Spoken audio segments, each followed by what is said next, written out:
సతీష్ గారు, జోష్న మేడం గారు, మీరే చెప్పాలండి. అంటే మేము చేసినటువంటి పాలనతోనే, రైతులకు మేము చేసినటువంటి మేలుతోనే ఖచ్చితంగా నెక్స్ట్ ఎన్నికల్లో కూడా అధికారం మాదే అని అంటున్నారు.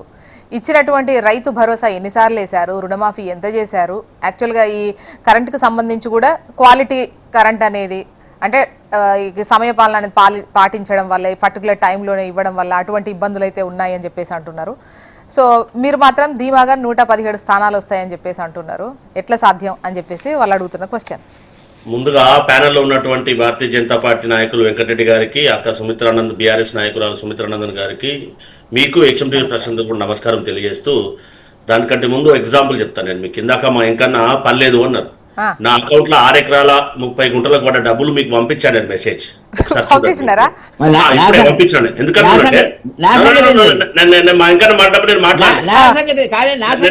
9 ఎకరాలు ఉన్న అంటే ఇక్కడ మీరు 6 ఎకరాలు అంటున్నారు, మీరు పంపారు, మీరు పర్టికులర్ గా వీళ్ళకే ఇస్తాము 8 ఎకరాల వరకే అని చెప్పలేదు కదా సార్. మేడం ప్లీజ్ చెప్పండి. ఒక అబద్ధాన్ని 100 సార్లు చెప్తే నిజమైతుంది అనుకునే వాళ్ళు భారతీయ జనతా పార్టీ, తర్వాత బీఆర్ఎస్ నాయకులు ప్రత్యక్షంగా చూస్తా ఉన్నాం. దాంతో పాటుగా వాస్తవ పరిస్థితిని చెప్పే ప్రయత్నం చేయాలి. ఈ దేశంలో రైతులకు వ్యతిరేకంగా నల్ల చట్టాలు తెచ్చింది ఎవరో భారతదేశంలో ప్రతి రైతుకు తెలుసు.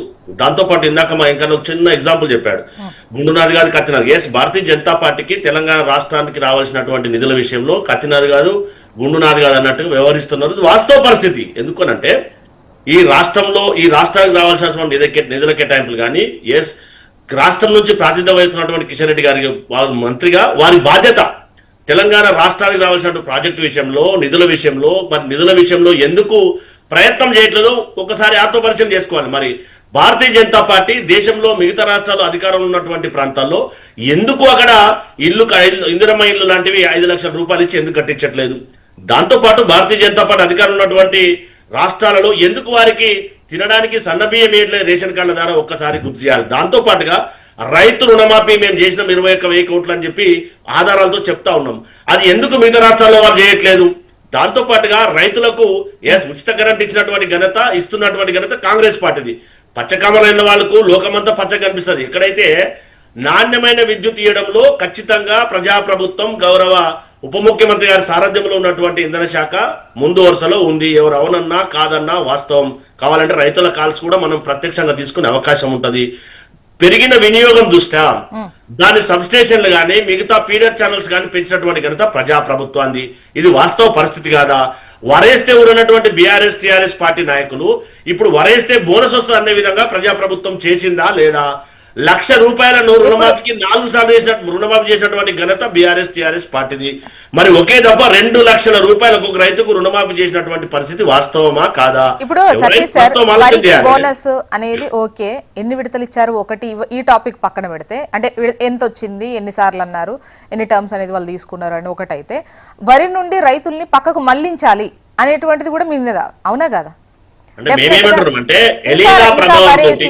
ఓకే, ఇప్పుడు ఎల్నినో కాబట్టి డెఫినెట్ గా ధాన్యం కావాలి అన్న దాంతో వర్కౌట్ అయిందంటారా? ఈ సంవత్సరం ఎలీనా ప్రభావంతో వర్ష ప్రభావం తగ్గుతుంది కాబట్టి, ప్రకృతి వైపరీత్యంతో కాబట్టి దీనిని ఒకవేళ రైతులు వేస్తే నష్టపోయే ప్రమాదం ఉంటది కాబట్టి ప్రత్యామ్నాయ పంటల గురించి ఆలోచించండి అని చెప్పి మా అగ్రికల్చర్ మినిస్ట్రీ కానీ ఏదైతే వ్యవసాయ శాఖ కమిషన్ ఉందో వారు కూడా స్టడీ చేస్తున్నటువంటి పరిస్థితి గ్రౌండ్ లోకి వెళ్ళి దాని ఆధారంగానే ప్రత్యామ్నాయ కమర్షియల్ క్రాప్స్ వేసుకోండి.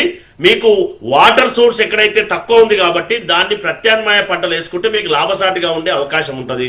కాబట్టి ఈ దేశంలో రైతులను అన్ని రకాలుగా ఆదుకోవాలని సంకల్పనటువంటి పార్టీ ప్రజాప్రభుత్వం, దాంతోపాటు కాంగ్రెస్ పార్టీ. ఇది వాస్తవమా కాదా? ఇప్పుడు బీఆర్ఎస్ అంటా ఉన్నది కదా, ఏదైతే వాళ్ళు రైతులకు చేయలేరు కాబట్టి వాళ్ళకు గుండు సున్ని ఇచ్చారు, మమ్మల్ని ఆశీర్వదించారు కాబట్టి వాళ్ళు చేయలేరు.